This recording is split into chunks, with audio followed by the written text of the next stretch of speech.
Bismillahirrahmanirrahim. Assalamualaikum warahmatullahi wabarakatuh.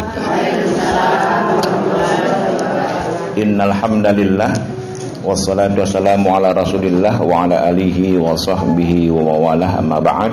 Rabbi ishrah li sadri wa yassir li amri wahlul 'uqdatam min lisani yafqahu qawli. Yang terhormat jemaah Majelis Taklim Al-Hidayah yang dirahmati Allah, syukur alhamdulillah Allah masih memberikan kita banyak nikmat, terutama nikmat sehat, sehingga kita pada sore hari ini masih dapat datang ke Majelis Taklim ini. Semoga Allah SWT mencatat apa yang kita lakukan pada sore hari ini sebagai amal soleh yang kelak menambah timbang amalan kita kelak di akhirat. Salawat dan salam senantiasa tercurahkan kepada junjungan kita Nabi besar Muhammad sallallahu alaihi wasallam beserta keluarga dan para sahabatnya, dan semoga kita kelak di yaumil qiyamah mendapatkan syafaatnya. Amin ya rabbal alamin. Ini saya bikin 2 buku, lagi yang ketiga. Kalau di umum saya jual 120.000. Kalau mau ibu terserah deh mau bayar saya berapa ya dapatnya. Itu buku itu kisah-kisah inspiratif ya, kisah-kisah inspiratif yang dapat kita ambil dalam kehidupan, yang sumbernya dari Al-Quran dan hadis ya gitu, atau sabda Nabi atau perkataan para ulama. Misalnya kemarin kayak orang minjem uang, ada orang minjem uang ke temennya, mas bro gitu kan, kalau zamannya bro pinjem dong 500.000. Misalnya Ibu Lis minjem, akrab banget namanya Bu Nunung ya, akrab banget ya.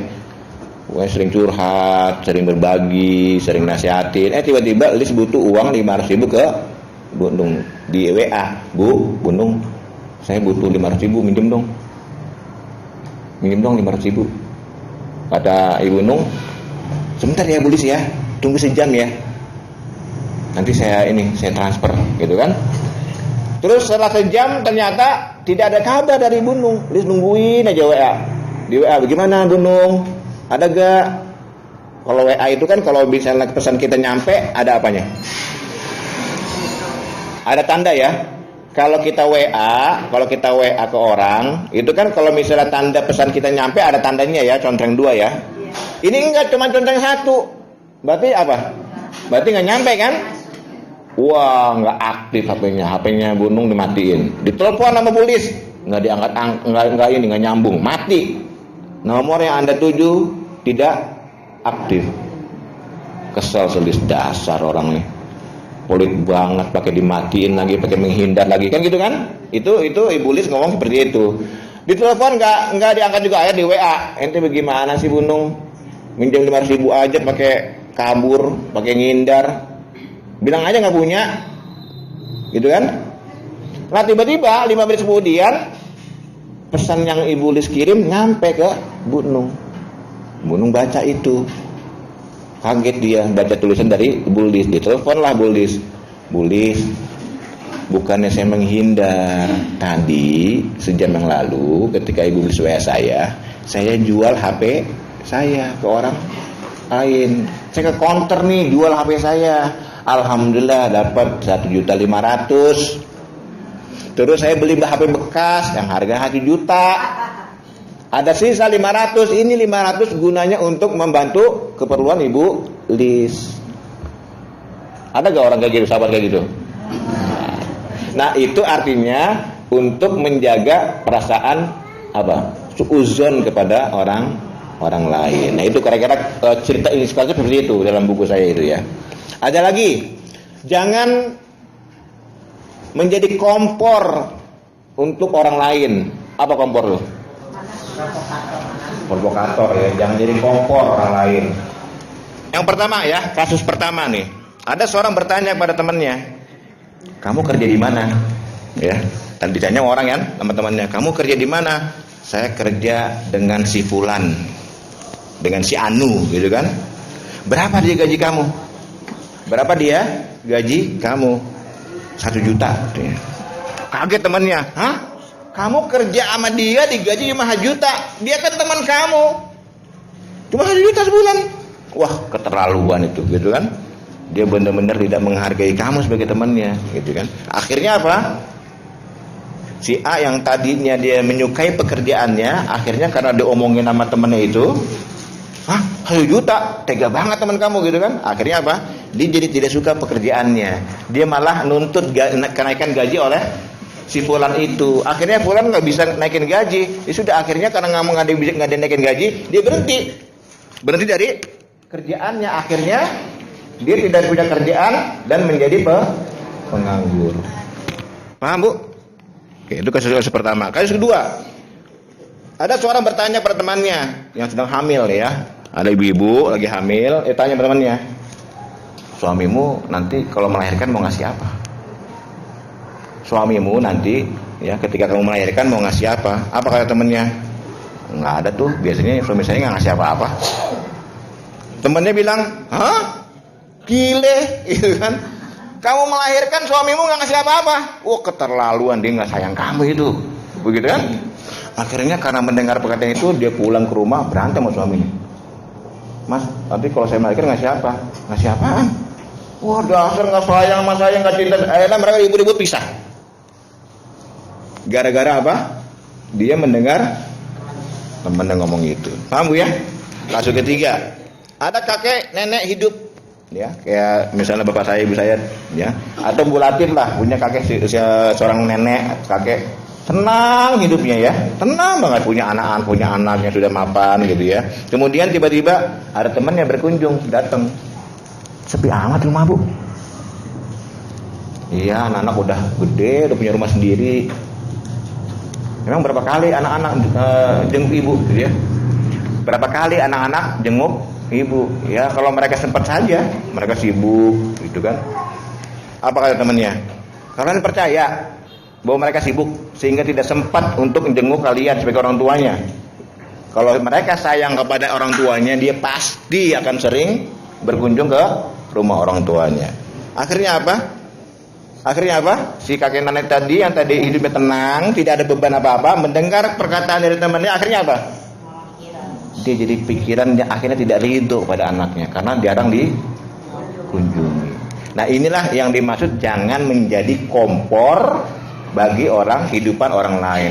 Kadang-kadang perkataan yang kita berikan itu sepele, iseng, atau mungkin nggak tahu, tapi akhirnya apa yang kita ucapkan itu menjadi pemicu dalam rusaknya suatu hubungan. Bisa suami istri, bisa orang tua ya, atau bisa pekerjaan. Jangan jadi ada orang nganggur gara-gara dia berhenti omongan kita gitu, karena omongan kita.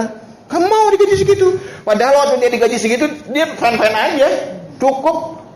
Tapi karena kita marah-manasin, dikomporin, akhirnya dia berhenti dari pekerjaannya. Itu ya, kurang lebih ya. Ini kadang-kadang ucapan itu ini, Bu. Makanya saya sering bikin dalam status dalam media sosial, apa yang tidak pantas kita ucapkan itu biarkan diam di dalam tubuh, di dalam perut kita hingga dia pecah di dalam perut. Apa yang kita tidak pantas nih kita ucapkan, udah jangan diucapkan, diamkan saja dalam perut biar pecah sendiri dalam perut. Artinya apa? Kalau kita mau ngomong, ingin berkata, pikirkan dulu apakah yang pertama nih ya. Orang yang bijak itu ketika dia ingin bicara, pastikan yang dibicarakan itu memberi manfaat gak pada orang lain? Tanyakan. Yang kedua, kalau dia memberi manfaat pada orang lain, kemudian apakah itu perlu disampaikan? Tidak semua yang bermanfaat harus disampaikan. Ada kalanya kita harus menahan. Ya, ada kalanya kita harus menahan dulu, dilihat dulu itunya orangnya gimana. Kemudian yang ketiga, apakah omongan kita nanti Allah ridho pada kita? Kalau kita nanti ingin ngomong ini bermanfaat gak untuk saya ya, bermanfaat gak untuk dia ya, saya nggak tahu bermanfaat atau tidak, jangan ngomongin, jangan diucapkan. Yang kedua, kalau misalnya dia diomongin, kemudian harus saya sampaikan, nggak penting untuk dia, tapi perlu gak saya sampaikan. Kalau kita merasa tidak penting, nggak usah disampaikan. Yang ketiga, Allah ridho gak dengan ucapan kita? Kalau kita merasa tidak tahu, Allah ridho gak ya? Sudah, kalau kita tidak tahu, mendingan diam. Itulah berlaku ungkapan diam itu adalah emas. Jadi diam itu memang tidak semuanya emas, tapi diam itu saat emas adalah ketika kita ingin berkata pada orang lain, takut orang lain itu merasa sakit hati, atau kadang-kadang bukan dia sakit hati, kitanya sakit hati, bisa juga ya. Jadi ada ucapan yang kalau kita ngomong kita jadi sakit hati, kalau terutama orang tua misalnya kecewa dengan anak, dia kan marah nih gitu ya, disakitin sama anak. Kita mau ngomong nih, mau balas nih. Dasar kamu anak ini. Kita omongin, tapi yang sakit siapa? Ya ibunya yang sakit. Kenapa saya ngomong gitu sama anak saya? Dasar anak setan. Saking keselnya ini, dasar kamu anak setan. Kalau anak setan berarti dia setan ya anaknya. Bandel banget sih kamu. Siapa yang kamu? Nah, itu kadang-kadang orang tua yang marah-marah pada anak nanti nyesalnya belakangan tuh. Nah, artinya menyakiti diri sendiri. Nah, kalau kita berkata nantinya malah menyakiti diri kita, sebaiknya diam. Oke, berikutnya menjauhi dari prasangka buruk. Ya, ada yang belum saya lihat, ada yang belum dengar. Ada suami istri janjian sama istrinya bilang, "Pak, sekali-sekali kita makan di luar yuk." Ambunung belum dengar nih ya. "Pak, sekali-sekali kita makan di luar yuk." "Oh, boleh," katanya. "Di mana ya?" "Itu di restoran samping restoran di samping kantor itu ada masakan enak banget. Kita coba di sana yuk." "Oke, siap Ibu ya. Nanti malam ya, sebelum Papi pulang kerja nanti Mami ke sana." Papi Mami ngomong ini ya. Akhirnya besoknya istrinya nyampe duluan di restoran itu. Suaminya masih kerja, ya kan? Pesenlah dia teh kan? Duduk kan di restoran banyak bangku tuh. Sambil minum teh, dia lihat orang-orang pada jalan, ada lagi makan gitu ya. Dilihat ada laki-laki ganteng, pakai kacamata, ngeliatin dia aja, sambil senyum-senyum gitu ya. Akhirnya apa? Dia cuekin aja gitu ya, minum lagi. Sambil lihat, dia ngeliat lagi. Laki-laki itu masih ngeliatin dia terus, ngeliatin dia aja, jadi GR ya kan? Ngeliatin dia aja gitu, sambil senyum-senyum gitu. Terus, diliatin terus pokoknya dia. Kata dalam hati dia, dasar laki-laki gatel gitu ya. Genit nih orang ngeliatin terus dia. Nah, dibalas suaminya kan? Dibalas suaminya. Kemudian, "Ayo sayang," gitu kan biasalah. Ngomong istrinya, "Pak, lihat nggak laki-laki itu? Kenapa? Dari tadi ngeliatin aku terus, genit tuh dia, ngeliatin terus gitu kan." Suaminya yang temperamen, dia marah, dia bangkit, kemudian dia hampiri laki-laki itu tanpa ngomong basa-basi, dipukul, jatuh. Kemudian dia pindah restoran, ya, mengajak istrinya untuk pindah restoran. Dibantu orang yang jatuh itu oleh pelayannya, kemudian mencari kacamata dan mengambil tongkatnya. Ternyata laki-laki itu buta matanya. Ternyata laki-laki itu buta. Berarti istrinya GR, mana dilihatin. Itu gara-gara berburuk sangka. Ya ayyuhalladzina amanu ijtanibu katsiran minadh-dhann. Wahai orang-orang beriman, jauhilah dari kalian purbasangka. Purbasangka itu bisa positif, bisa negatif. Kalau sudah negatif namanya suudzon. Prasangka itu boleh, kita ada orang minta-minta, nih orang kayaknya masih kuat nih, kok minta-minta sih. Nah, itu purbasangka. Padahal mampu kerja, malas doang ini. Nah, itu purbasangka, ya. Makanya kata Allah, jangan engkau iringi sedekahmu dengan menyakiti. Kan ada orang menyedekah, kamu ini masih muda, masih kuat, masih ngemis lagi, bukannya kerja gitu kan. Tapi sampai ngasih gitu. Nah, itu nilai sedekahnya tidak bernilai di mata Allah. Wala tattabi'u shadaqatikum bil manni wal adza. Jangan kalian iringi sedekah kalian dengan ungkapan yang menyakitkan si penerima. Sama kayak Siti Aisyah dulu ya. Ketika ada orang minta tabak kuat, dikasih sama Siti Aisyah. Kemudian dia nyuruh pembantunya, tolong cek itu pengemis itu bener gak dia miskin? Bener gak dia miskin? Dicek, suruh cek oleh Aisyah. Nah, Nabi yang melihat sikap istrinya menegur, jangan begitu Aisyah. Kalau ingin sedekah, sedekah saja. Bukankah Allah memberi kita rezeki tanpa melihat kita ini kaya atau miskin, tanpa melihat kita ini bermaksiat atau taat? Ya kan? Allah kan memberi rezeki pada makhluknya, mau dia taat, mau dia maksiat, mau dia tidak sholat, dikasih gak rezeki? Kasih tetap. Nah, sama kalau kita bersedekah pada orang, ya kalau ingin ngasih, udah nggak usah berkomentar, kasih saja udah. Kan bersedekah yang baik itu kayak pup ya. Bersedekah yang baik itu kayak buang air, kayak gitu. Ibu kalau dipikirin nggak tuh? Ya kalau misalnya kita kan kalau buang air besar kan dipikirin mau kemana deh kayak artinya gitu kan. Nah, kalau kita bersedekah tidak ikhlas, tidak seperti itu, akhirnya dipikirin tuh, ini orang bener gak miskin ya? Bener gak dia ini ya? Bener gak ini? Nah, gitu ya. Jadi jauhi prasangka buruk ya, kata Allah. Kemudian berikutnya, cerita berikutnya,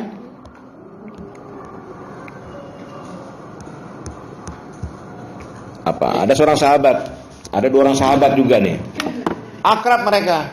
Ya, ada seorang sahabat kayak gini, Bu.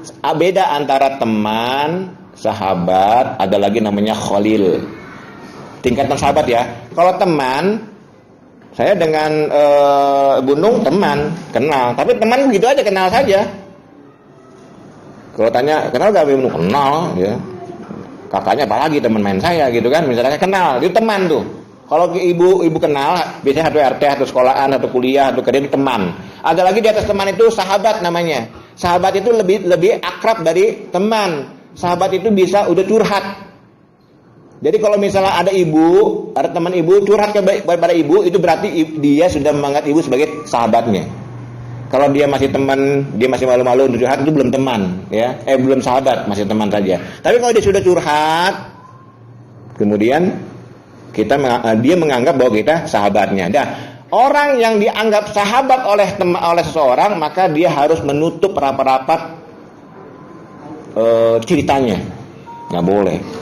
Karena sahabat itu, Bu, kalau kita sudah bersahabat dengan orang, kita curhat, itu tidak perlu kita mengatakan di akhirnya, ini rahasia ya, jangan kamu ceritakan orang lain. Itu berarti bukan sahabat.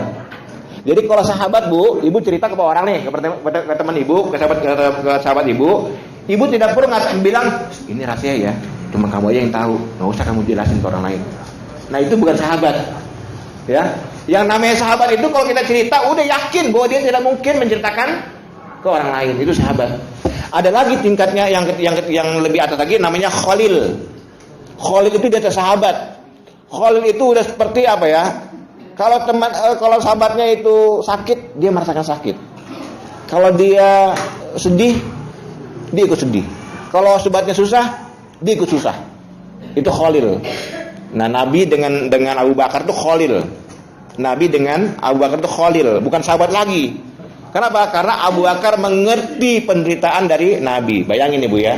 Ini mungkin nggak ada zaman sekarang nih, seorang sahabat yang seperti itu.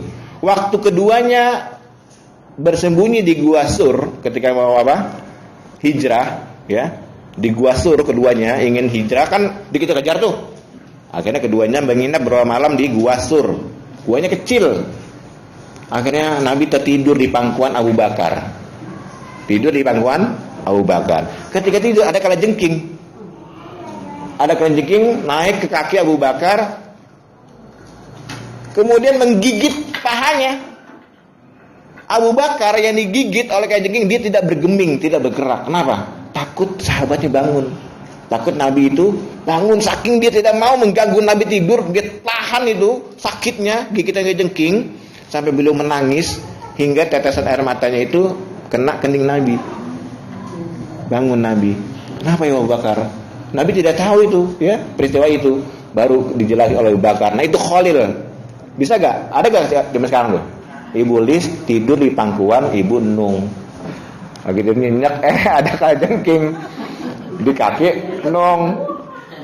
Wah, bisa teriak itu. Wah, bangun deh, gitu kan? Nah, Abu Khalil itu sampai begitu ya. Abu Bakar tidak mau bergeming, tapi kalau dia bergerak bangun Nabi, gitu kan? Tidak mau sahabatnya terganggu tidurnya sampai benar-benar seperti itu. Nah, ini ada seorang sahabat yang sudah akrab, kemudian dia berjalan, tiba-tiba tengah jalan mereka berselisih paham. Ribut lah ya, ribut tanpa kontrol, temennya mukul pipinya. Gitu. Mukul pipi temennya saking kesalnya. Temennya tidak membalas. Dia tulis di atas pasir, hari ini sahabatku memukul wajahku. Ditulis di pasir. Jalan lagi mereka kan? Tiba-tiba ada di padang pasir itu ada sungai, oase ya. Ada sungai. Saking senangnya sahabatnya langsung nyemplung ke yang dipukul tadi, ya. Yang dipukul tadi langsung nyemplung ke dalam sungai itu. Nggak taunya sungai itu menarik dirinya mau tenggelam. Sahabatnya yang tadi mukul nolong dia kan, ditolong, diselamatin, Selamat, tidak jadi tenggelam. Kemudian ditulis di batu, hari ini sahabatku menyelamatkanku. Temannya bertanya, kenapa kok tadi waktu saya mukul kamu nulis di atas pasir, sahabatku, hari ini sahabatku memukulku. Ketika aku menyelamatkan kamu nulis di batu, hari ini sahabatku menyelamatkanku. Apa katanya? Iya, ketika kita merasakan rasa sakit, kalau kita merasa sakit, cukup tulis rasa sakit itu di atas pasir. Tapi ketika kita mendapatkan kebaikan dari orang lain, tulis kebaikannya di atas batu. Kenapa dekat pasir? Agar angin dapat menghapusnya. Kalau di batu bisa hilang nggak? Ya lama hilangnya, gitu ya. Nah itu kisah-kisah inspiratif yang terkandung di dalam sumbernya dalam Al-Quran dan hadis, ya. Saya membuat cerita itu dari mana sumbernya? Ya saya mendapatkan kisah tentang Rasul dengan Abu Bakar di Gua Sur. Nah zaman sekarang ada gak? Rasanya sulit kita mendapatkan sahabat seperti itu. Nah sekarang ibu, kalau kita lihat, ini ibu, ada ibu Eka. Coba lihat samping kanan kirinya. Ini kan teman apa sahabat nih? Ibu Yuyan misalnya sampingnya. Ibu siapa? Itu ya. Coba lihat, bener gak sahabatnya nih? Jangan-jangan hanya teman saja kan? Bu ini dengan ibu ini udah kenal lama kan? Sahabat atau teman? Lihat aja. Untuk mengetahui apakah di samping kanan kiri kita sahabat kita, tanyakan. Kalau saya meninggal, ini samping saya doain saya gak ya? Kalau saya meninggal, ini samping saya doain saya gak ya? Kalau kita yakin di samping kita ini adalah akan mendoakan kita, nama kita akan terus disebut dalam doa-doanya, maka dialah sahabat saya. Nah, kebanyakan orang sekarang itu hanya kenal saja, hanya teman aja. Dia kenal banyak teman di kuliahnya, di kampusnya mungkin ya, di sekolahnya atau di tempat kerjanya, dia hanya teman saja. Tapi dia tidak memikirkan memiliki teman yang bermanfaat terus sampai ke akhirat. Kalau ibu ya punya 5 orang saja. Kalau ibu punya 5 orang saja yang ibu yakin akan konsisten mendoakan kita walaupun kita sudah wafat, maka kita sungguh orang yang beruntung.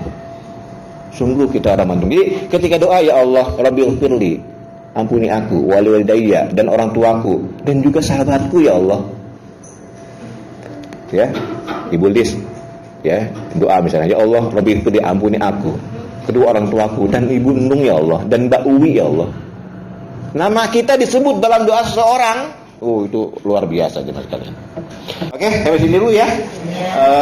Semoga Allah SWT senantiasa memberikan taufik dan hidayahnya kepada kita semua, dan semoga kita kelak pada waktu ini nanti diwafatkan oleh Allah dalam keadaan husnul khatimah. Mari kita tutup sebelumnya dengan membaca doa. Kita doakan teman-teman kita, sahabat kita yang saat ini sedang sakit. Semoga Allah angkat penyakitnya. Bagi orang tua kita yang sudah meninggalkan kita, Allah lapangkan kuburnya, Allah maafkan kesalahannya, dan semoga anak-anak kita kelak sudah dewasa menjadi anak-anak yang soleh dan qurrata ayun. Amin. Al-Hadini Al-Fatihah. A'udzubillahi minasyaitonir rajim. Bismillahirrahmanirrahim. Alhamdulillahirabbil alamin, arrahmanir rahim, maliki yaumiddin, iyyaka na'budu wa iyyaka nasta'in, ihdinas siratal mustaqim, siratal ladzina an'amta 'alaihim ghairil maghdubi 'alaihim waladdallin. Amin. Astagfirullahalazim, astagfirullahalazim. Bismillahirrahmanirrahim. Alhamdulillahirabbil alamin. Allahumma shalli 'ala Muhammad wa 'ala ali Muhammad. Wa sallim wa radallahu ta'ala an kulli sahabati Rasulillah ajma'in walhamdulillahirabbil alamin. Rabbana ighfir lana wa liwalidina warhamhuma kama rabbayana shighara. Rabbana hab lana min azwajina wa dhurriyyatina qurrata a'yun waj'alna lil muttaqina imama. Rabbana zidna ilman wa amalan salihan mutaqabbalan wa rizqan halalan thayyiban. Allahumma yassir lana kulla asir, Allahumma yassir lana kulla asir, Allahumma yassir lana kulla asir, waqfina bihalalika al-haramika wa aghrina bifadlika amman siwak.